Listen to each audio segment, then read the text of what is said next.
Bonjour à toutes et à tous, bienvenue dans le podcast vidéo Signature. Vous allez nous retrouver sur Apple Podcast, Shopify, Amazon Music et évidemment sur YouTube. Aujourd'hui, j'ai l'immense honneur de recevoir Brigitte Viollier, une femme d'exception, on peut le dire. Tout d'abord, Brigitte, vraiment merci beaucoup d'être là pour la première. Merci à toi. La première de ce projet, c'est vraiment un cadeau que tu me fais. C'est vraiment, ça me touche. Je suis vraiment très touché. Brigitte, tu es maintenant coach professionnel et thérapeute, donc Oui. notamment dans la PNL et puis la PNL New Code. Oui. Ça, c'est quelque chose que tu vas nous dévoiler aussi. Tu es fondatrice de B. Viollier Coaching, Oui. et puis tu es auteur aussi de ce magnifique livre Benoît Viollier, du cœur aux étoiles, qui est juste incroyable, une écriture dingue. Et puis tu m'as raconté une petite anecdote, tu l'as fait à quatre mains, donc Oui. tu as ramené ton métier dans l'écriture de ce livre, et Oui. franchement je le recommande à tout le monde, chez l'édition Glénat. Après plus de 20 ans, tu as passé dans l'univers du luxe, du bien-être notamment. Tu as fait 7 années auprès du chef Benoît Viollier. Vous avez vécu au sommet en fait de l'excellence, de la gastronomie mondiale, triple étoilée. Donc quand même quelque chose de dingue. Et puis on sait que c'est là où en fait la passion côtoie au quotidien justement la pression. D'ailleurs, en 2016, vous avez vécu un drame personnel qui a bouleversé vos vies, évidemment. Ton mari met brutalement fin à ses jours. Dans cette épreuve, toi, tu es venu tirer une force incroyable, puisque tu as décidé vraiment de relancer, même si ça ne devait pas être très facile au départ, mais en tout cas, depuis, tu as fait un parcours, moi je te suis, c'est juste dingue. Donc aujourd'hui, tu accompagnes des dirigeants, tu accompagnes des femmes en transition de vie, ce qui est dingue, pour qu'ils prennent soin d'eux, pour retrouver de la clarté notamment dans leur vie, rebâtir leur réussite et puis être alignés en fait avec leurs propres valeurs. Oui. Donc tu les aides à faire ça, et ça c'est pour moi une valeur incroyable. Ton approche, elle conjugue aussi 3 piliers qu'on retrouve beaucoup en toi. C'est l'authenticité, la résilience évidemment, et puis l'humanité. Oui.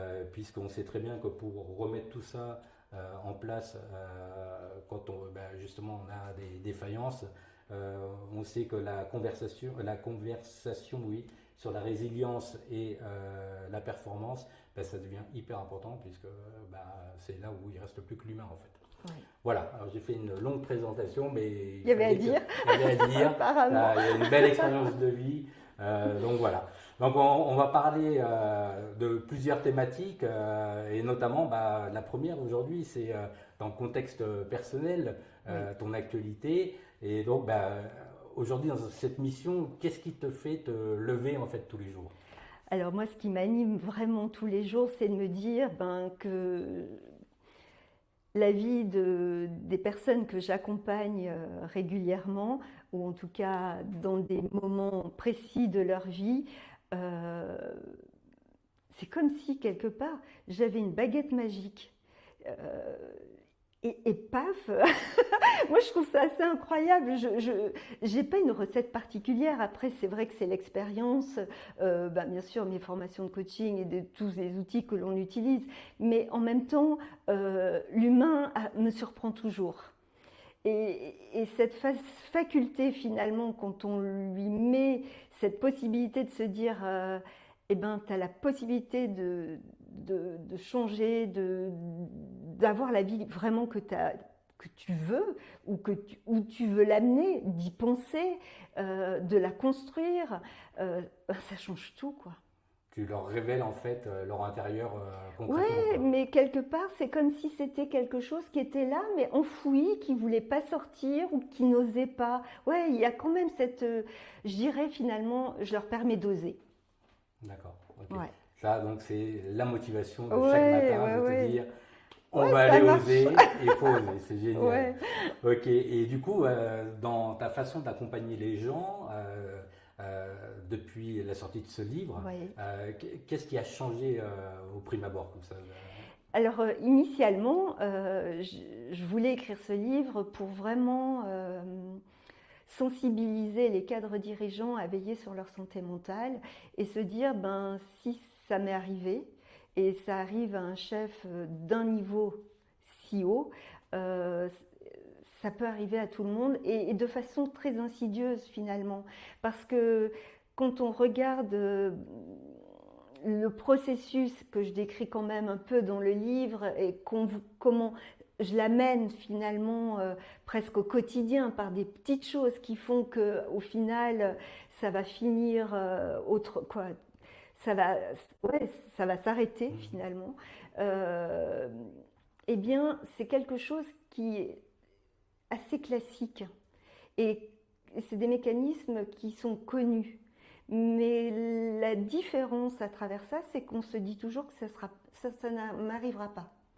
Ça arrivera à d'autres, mais pas à moi. Non, non, moi ça va. Ça va pas, mais ça va pas. Il y a un déni. Et au moment où la personne dit déjà que ça va pas, que ça va justement et qu'elle n'en est pas là, c'est qu'elle y est déjà vraiment presque, elle n'est pas loin, quoi. Elle n'est pas loin de la fin d'une certaine manière. Alors après, il n'y a pas de fin finale, mais il peut y avoir une fin de dépression. Un matin, il se lève ou la personne se lève et elle peut plus bouger, elle peut plus se lever, ou après elle sombre dans des addictions ou autres. Chacun après a son parcours de vie et c'est vrai que c'est très insidieux. Et le livre était vraiment pour sensibiliser et je me suis dit comment amener, en plus du livre, parce que c'est vrai que finalement, je l'ai écrit pendant le Covid, donc j'ai eu du temps.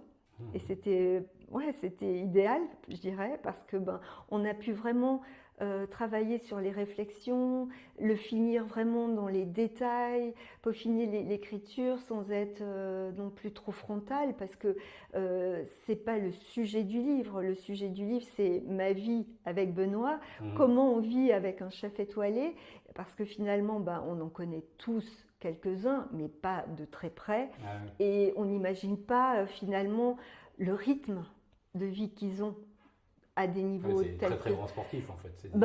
Oui, exactement. Et quand on regarde, il n'y en a pas tant que ça. C'est clair. Et l'idée aussi, c'était d'amener mon regard de femme sur cette gastronomie, sur ma vie à travers Benoît et ma vie à côté d'un chef étoilé qui est quand même en décembre 2015 nommé premier restaurant du monde. Donc en 4 ans, quoi. Ça a été... ouais. Et on comprend aussi qu'il ne s'est pas arrêté. Ça a été tous les jours. Et puis, quelque part, je pense que le fait d'être nommé à ce rang mondial, après, qu'est-ce qui reste? Les étoiles, non? Quand on regarde bien. Non, mais voilà. Et on est un tout. Moi, j'ai côtoyé la mort de près, je l'ai vécu vraiment de l'intérieur parce que quand on perd vraiment l'être aimé, c'est terrible. Et je crois qu'il n'y a pas plus grande douleur que de perdre quelqu'un qui est dans notre chair finalement. Que ce soit un enfant, un être aimé, quoi, vraiment, profondément. Et le fait d'avoir touché, vraiment d'avoir vu de si près la mort finalement, nous lie à l'univers d'une autre manière. C'est-à-dire qu'on ne vit pas uniquement sur Terre. Oui, bien sûr, je ne suis quand même pas éclairée à ce point, mais on prend conscience qu'on est dans un univers et le ciel en fait partie. Très intéressant. Non, vraiment, c'est très très intéressant. Donc du coup, quand tu entends aujourd'hui coach professionnel ou justement PNL, en fait, tu aimerais que les gens ils comprennent quoi en fait? C'est surtout que je peux être un soutien pour eux, une alternative à des difficultés qu'ils rencontrent, à gérer ces moments de déséquilibre, à trouver finalement la place qu'ils veulent donner à leur travail, comment, en même temps structurer un peu leur façon d'être Et puis, quelle place ils s'accordent pour eux-mêmes, finalement. Parce que souvent, cette partie-là est négligée. Complètement. Tout à fait. Ok. Qu'est-ce que, dans l'univers de la haute gastronomie, qu'est-ce que ça t'a apporté et appris, on va dire, sur l'exigence et les émotions? Alors, sur l'exigence, ça m'a appris, mais vraiment une rigueur et une discipline que j'ignorais. Je crois que à ce niveau-là, On dit militaire souvent, les brigades. Ah oui, oui, ça, mais c'est même de niveau sportif, parce que c'est ça. quand tu regardes vraiment un sportif, moi je soutiens le ballet Béjart, je les côtoie parce que moi je trouve que c'est un art qui est magnifique et tellement exigeant. Et là, je fais vraiment le lien avec cette gastronomie parce que en même temps, elle fait rêver, comme eux nous font rêver, et en même temps, l'arrière du décor, il est d'une dureté, mais terrible. Et on n'imagine pas finalement le travail quotidien, cette discipline que l'on s'impose. Et puis, forcément, tout ça amène à une solitude parce que on est tellement pris dans ce tourbillon d'excellence que ça nous coupe de notre vie sociale, de nos amis, de nos familles un peu plus lointaines. Moi, je sais que Benoît a passé finalement assez peu de temps avec son fils, quand on regarde bien. Donc, voilà, il y avait toujours cette cuisine entre nous, quoi. Il y avait lui, la cuisine et le reste. Et même si on lui disait, quelle est la première chose la plus importante, bien sûr qu'il disait que c'était nous, que c'était moi, mon fils. Mais finalement, sur la forme, c'était pas vraiment comme ça que on le vivait de l'intérieur, nous, moi et mon fils. Du coup, justement, si tu avais un souvenir précis, soit en salle, soit en cuisine, de cette période-là, en fait, qui représente l'esprit Violier, ça serait lequel? Ouais, moi, finalement, le souvenir qui me reste, c'est d'avoir ouvert la cuisine au public pour nos cours de cuisine. Et ça, c'était une idée parce que Benoît est compagnon du devoir, la transmission, c'était quelque chose qui... Et il me parlait de ça tout le temps. Je dis, si tu veux transmettre quelque part, crée ton école, quoi, ton académie. Et il me dit, ouais, mais non, tout de suite, c'est comme ça.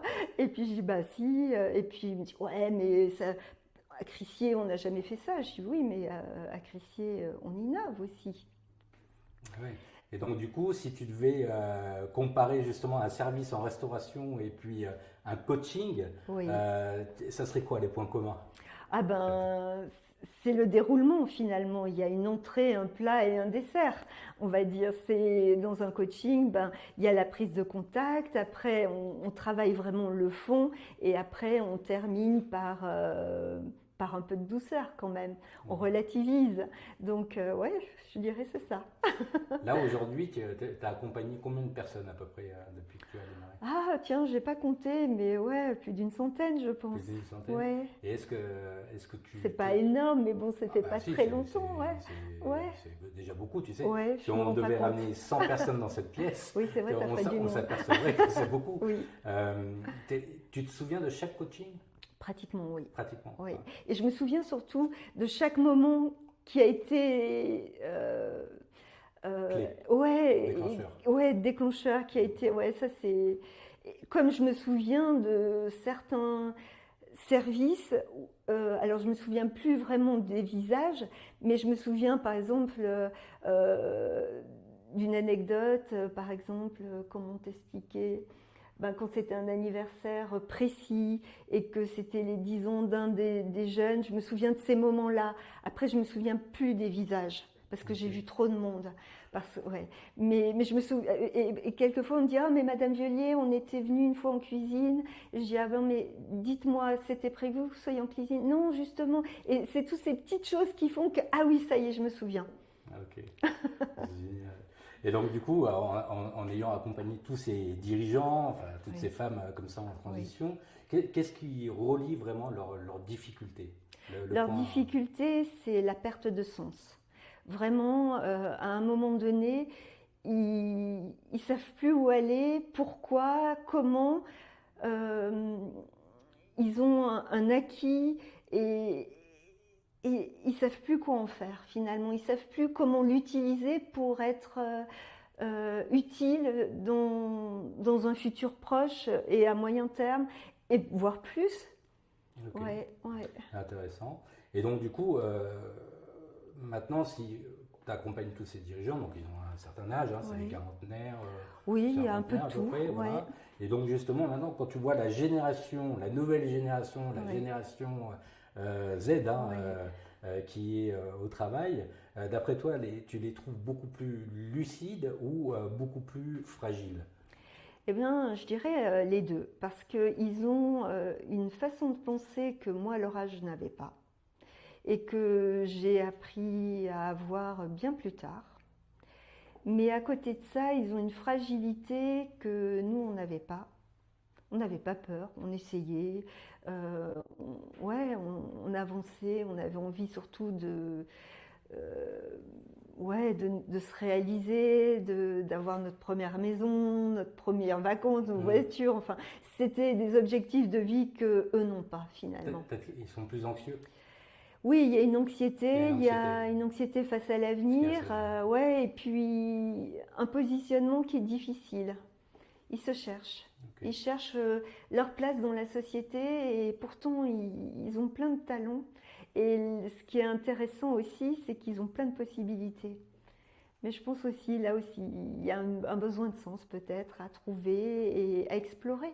Ouais. Et du coup, aujourd'hui, tu penses qu'il y aurait justement des liens comme ça, vraiment à créer entre la génération Z et la Gen X, comme on dit. Oui, oui. Est-ce qu'on le fait assez? Est-ce qu'on le fait pas assez? Ouais, je pense qu'on ne le fait pas assez et qu'on néglige aussi dans les équipes la mixité. Notamment dans la partie gastronomie, mais dans d'autres milieux aussi que je rencontre maintenant à travers mes coachings, que ce soit médical, que ce soit, ouais, il y a, même dans tout ce qui est comment, Travaux publics? ouais, travaux, ouais. Et étonnamment, il y a des femmes maintenant qui émergent dans ces milieux-là, et on dit mais comment vous arrivez à vous épanouir dans des milieux qui sont aussi pas fun finalement, mais s'ils le sont parce que il y a tout cet attrait du management, de rendre finalement pas sexy certaines professions, mais pourquoi pas? Finalement, il y a un peu de ça. Bien sûr. Ouais. Ok. Et donc du coup, dans tous ces métiers, comment tu définirais justement un leadership aligné? Un leadership aligné, c'est vraiment une personne qui sait qui elle est, qui se connaît, qui a fait un travail de fond par rapport à qui c'est elle est. auto-coaché donc.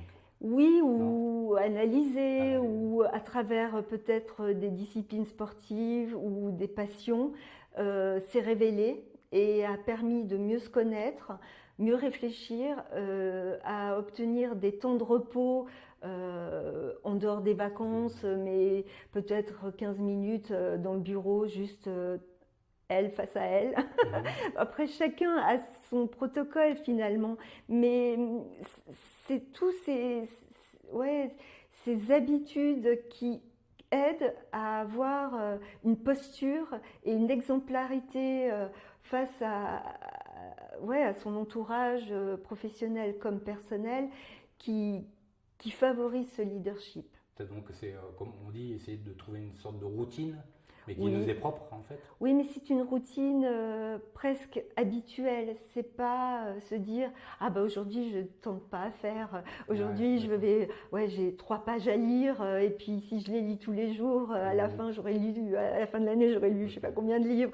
Tu sais maintenant on crée ce genre de routine et mais finalement c'est des choses des habitudes qui se font naturellement et qui permettent un peu comme prendre 5 minutes pour sortir et respirer pleinement 10 fois et on rentre. Tu vois, ça peut être que ça. D'accord. Oui, donc vraiment quelque chose de beaucoup plus naturel mais que oui, de se oui, rendre on cherche dans une routine qui va devenir plutôt toxique. Oui, en fait. oui, et puis c'est trop compliqué. Okay. Et donc, du coup, dans tous ces événements, tout ce parcours de vie comme ça, ta clé de reconstruction, c'était laquelle principalement? Pour moi, Oui, pour toi. eh ben, d'apprendre à me connaître finalement face à la difficulté de T'as la été te vie. chercher. Oui. Et finalement, cette vie qui m'a challengée d'une certaine manière, de façon très brutale, a révélé mes ressources. En fait, dans la situation dans laquelle j'ai été, je me suis découverte. J'ai découvert comment un moi que je ne pouvais même pas imaginer finalement. Et ça a été incroyable parce que ça m'a donné une force de vivre surtout. Et c'est ça qui, finalement, Qu'est-ce qui t'a le plus choqué en toi, en fait? eh ben, de réussir à relever le défi de diriger le restaurant Sans Benoît. Mhm, N'ayant, je ne cuisine pas. bien sûr. Et du jour au lendemain, bah, tous les regards, moi je me souviens, c'est arrivé le dimanche, le lundi soir, on s'est retrouvés tous, les collaborateurs, on était à peu près une soixantaine, et quand j'ai vu tous ces yeux me regarder et me dire mais qu'est-ce qu'on fait demain? Parce que c'est demain l'ouverture et les carnets de réservation remplis presque à 6 mois, puisqu'on venait d'être Bien nommé sûr. premier restaurant mondial. Donc, et j'ai dit, ben voilà, on va faire ce que l'on sait faire de mieux, c'est-à-dire servir l'excellence comme on l'a toujours fait, et c'est là qu'on excelle. Et après, ben, on s'est remis en route tous, on s'est mis au travail et j'étais toujours présente auprès d'eux, à les soutenir parce qu'on était tous en deuil. Et ce deuil collectif que l'on a vécu nous a aidés parce que ben, on n'était pas seuls dans ce deuil. On était tous là à se dire, ben, on est tous dans le même bateau, quoi. Et ça a été vraiment l'impulsion. Incroyable. Du coup, quand on dit transformer une douleur en boussole, c'est ce que tu as fait ou pas Oui. spécialement? Bah, au début, la boussole, elle tourne un peu dans tous les sens, hein, Mhm. parce qu'il y a tellement à faire que finalement, par quoi on commence?